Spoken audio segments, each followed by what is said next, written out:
News insight کے ساتھ میں ہوں عامر ضیاء۔ آج کی بڑی خبروں میں چیف جسٹس قاضی فائز عیسیٰ کی طرف سے لکھا گیا وہ خط بھی ہے جو انہوں نے جسٹس منصور علی شاہ کے خط کے جواب میں لکھا۔ جسٹس منصور کے خط میں پریکٹس اینڈ پروسیجر کمیٹی کی تشکیل میں تبدیلی پر اعتراضات اٹھائے گئے تھے اور انہوں نے اس کمیٹی میں بیٹھنے سے انکار کر دیا تھا۔ یہ دونوں خطوط اس بات کی غمازی کرتے ہیں کہ ہماری اعلیٰ عدلیہ میں تقسیم بڑھتی جا رہی اور کسی اصول اور ضابطے پر اتفاق رائے نہیں ہے۔ یہ صورتحال پاکستان کی اعلیٰ عدالتی نظام کے لیے خطرناک ہے اور اس کو بڑھاوا دینے میں حکومت اور سیاسی جماعتوں کا بھی بنیادی کردار ہے، کیونکہ سیاستدانوں نے اعلیٰ عدلیہ کو متنازع بنانے میں کوئی کسر نہیں چھوڑی۔ چیف جسٹس کا کہنا تھا کہ جسٹس منصور علی شاہ قانون کے مطابق اس بات پر سوال نہیں اٹھا سکتے کہ چیف جسٹس کس جج کو کمیٹی میں شامل کر رہے ہیں۔ انہوں نے کہا کہ جسٹس یحییٰ آفریدی کی جانب سے کمیٹی میں شمولیت سے انکار کے بعد جسٹس امین الدین خان کو شامل کیا گیا۔ دوسری جانب ہم دیکھتے ہیں کہ الیکشن کمیشن سپریم کورٹ کی مخصوص نشستوں کے جو دینے کے فیصلے پر عمل کرنے کے بجائے ایک مرتبہ پھر عدالت عظمیٰ پہنچ گیا، اور جناب یہ اس نے کیا 7 اپنے اس طرح کے اجلاسوں کے بعد۔ الیکشن کمیشن کی طرف سے جاری کردہ اعلامیے کے مطابق پارلیمنٹ کی طرف سے الیکشن ایکٹ میں ترمیم کی گئی ہے۔ اس صورتحال میں الیکشن کمیشن نے سپریم کورٹ کے وضاحتی آرڈر کے چند نکات پر نظر ثانی کی درخواست کر ڈالی، یعنی کہ کہانی میں مزید ایک پیچیدگی آ گئی۔ لیکن سب سے پہلے ذرا بات ہوتی متحدہ قومی موومنٹ کی۔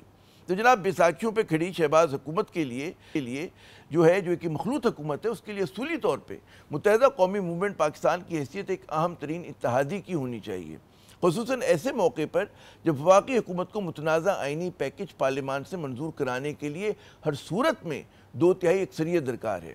ایم کیو ایم کی قومی اسمبلی کی 22 اور سینٹ کی 3 نشستیں بہت اہم ہو جاتی ہیں، لیکن اس کے باوجود وہ مخلوط حکومت میں شامل اپنے بڑے اتحادیوں سے مطلوبہ توجہ اور اہمیت حاصل نہیں کر پا رہی۔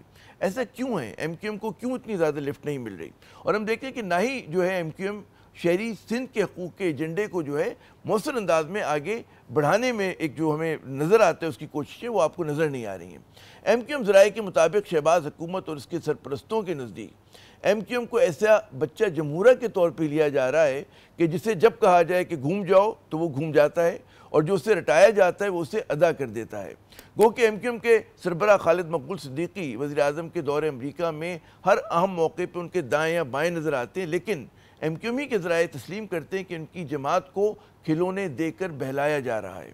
ایم کیو ایم کے سینئر رہنما فاروق ستار نے قومی اسمبلی میں عدم توجہی کا شکوہ کرتے ہوئے کہا کہ ایم کیو ایم کی حمایت کو غیر مشروط سمجھا جا رہا ہے۔ اگر ہم حلیف ہیں تو ہمارا بھی گلہ ہے، ہمیں بھی ٹیکن فار گرانٹیڈ لیا جاتا ہے۔ تو جناب انہی حالات کی بنا پر ایم کیو ایم اپنے ہی روایتی حلقوں میں شدید تنقید کی زد میں ہے۔ گزشتہ 2-2.5 برس میں یہ جماعت بطور کہتے ہیں نا کہ اس کے نقادوں کے شہباز شریف کی سی ٹیم کی حیثیت سے ابھری ہے کہ جب چاہا موم کی ناک کی طرح موڑ دیا، اور یہ تنقید بڑی حد تک درست بھی ہے۔ ایم کیو ایم کا پی ٹی آئی کے ساتھ چھڑوانے کے لیے بھی نون لیگ اور پاکستان پیپلز پارٹی نے مارچ 2022 میں الگ الگ معاہدے کیے تھے۔ ایم کیو ایم نے پیپلز پارٹی کے ساتھ 17 نکاتی معاہدہ کیا تھا اور نون لیگ کے ساتھ 27 نکاتی، لیکن ایم کیو ایم کے رہنما اعتراف کرتے ہیں کہ شہری سندھ کی بیشتر شکایتیں ویسی کی ویسی ہیں جو ان معاہدوں سے قبل تھیں۔ صرف مردم شماری کا وعدہ پورا ہو سکا، لیکن ایم کیو ایم کا جو بنیادی مطالبہ یعنی کہ مضبوط شہری حکومتوں کا قیام ویسے کا ویسے ہی دھرا رہا۔ اور یہی نہیں بلکہ شہری سندھ کے مسائل بھی جو کہ توں ہیں۔ کراچی کی وہی ٹوٹی پھوٹی سڑکیں ہیں، وہی دن دہاڑے کہتے ہیں رہزنی کے واقعات ہیں، جرائم میں اضافہ ہے، پانی میں کمی ہے، کوڑے کے ڈھیر ہیں، اور حتیٰ کہ گلی کوچوں میں پھرتے آوارہ کتے بھی۔ یعنی کہ کچھ بھی نہیں بدلا، نہ کراچی کو وسائل ملے اور نہ اس کے اختیارات ملے اور نہ کاغذ پہ ہی صحیح اس کے حقوق۔ نقادوں کا کہنا ہے کہ کسی نہ کسی طرح قومی اسمبلی کی 22 نشستیں تو مل گئیں، لیکن وہ ان کا حق ادا کرتی نظر نہیں آ رہی۔ اکا دکا وزارتیں اور سندھ کی گورنرشپ تو مل گئی، لیکن کراچی کے حقوق اور مضبوط شہری حکومتیں دور دور تک نظر نہیں آ رہی۔ حتیٰ کہ نقادوں کے بقول اب ایم کیو ایم کے پاس شہری سندھ کو دینے کے لیے کوئی مضبوط بیانیہ بھی نہیں رہا۔ دوسری طرف ہم دیکھتے ہیں کہ ایم کیو ایم سے کئی چھوٹی جماعتیں آئینی ترمیمی بل پر حکومت کو مجبوری کو سمجھ چکی ہیں اور بڑے مؤثر انداز میں انہوں نے اپنے ایجنڈے کو آگے بڑھایا ہے۔ یہ جماعتیں اپنے آپ کو سیاسی سرگرمیوں کا مرکز بنانے میں کامیاب رہیں۔ ان میں جمعیت علماء اسلام اپنی قومی اسمبلی کی صرف 8 اور سینٹ کی 5 نشستوں کے ساتھ سر فہرست ہے۔ ایم کیو ایم ذرائع کا کہنا ہے کہ مقامی حکومتوں کے اختیارات بڑھانے اور ان سے متعلق آرٹیکل 140A میں ترمیم کا مسودہ ایم کیو ایم نے ان کی جماعت نے ستمبر کے اوائل میں تمام سیاسی جماعتوں میں تقسیم کر دیا تھا۔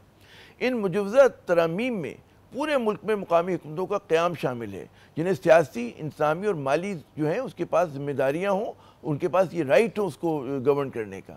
اور جو میئر ہے اس کا انہوں نے پروپوز یہ کیا کہ اس کو براہ راست منتخب کیا جائے۔ مقامی حکومتوں کی مدت پوری ہونے سے 1 ماہ پہلے نئے انتخابات منعقد کروانے کی تجویز بھی ہے۔ مقامی حکومتوں کے فنڈز براہ راست وفاق سے مقامی حکومتوں تک جو ہے منتقل ہونے کی بھی بات ہوئی ہے، اور ایسی بہت سی تجاویز اس مسودے میں شامل ہیں۔ لیکن جناب، کیا ایم کیو ایم اس ترمیم کو آئینی پیکج کا حصہ بنانے میں کامیاب ہوگی؟ اب تک اشارے بتاتے ہیں کہ ایسا ممکن نہیں ہو سکے گا۔ ماضی کی طرح اب بھی ایم کیو ایم جو ہے وعدہ فردہ پہ پیپلز پارٹی اور نون لیگ سے تعاون کرتی نظر آ رہی ہے، اور ان جماعتوں نے شہری سندھ کے حوالے سے اپنے وعدے اکثر و بیشتر جو ہیں وہ پورے نہیں کیے۔ گویا ایم کیو ایم حقیقی معنوں میں شہباز شریف صاحب کے ساتھ غیر مشروط تعاون جاری رکھے گی، لیکن کیا یہ درست حکمت عملی ہے؟ کیا ایم کیو ایم شہری سندھ کے مسائل کو مؤثر انداز میں اٹھا پا رہی ہے؟ کیا اس کے پاس شہری سندھ کے لیے کوئی مضبوط بیانیہ موجود ہے، کوئی ایجنڈا موجود ہے؟ کیا اس طرز سیاست سے وہ ووٹروں کو اپنے ساتھ جوڑے رکھنے میں کامیاب رہ پائے گی؟ کیا وہ علامتی طور پہ ہی صحیح نیا آئینی پیکج ہے اس کو شہری سندھ کا مقدمہ لڑنے کے لیے استعمال کر سکتی ہے؟ نہیں۔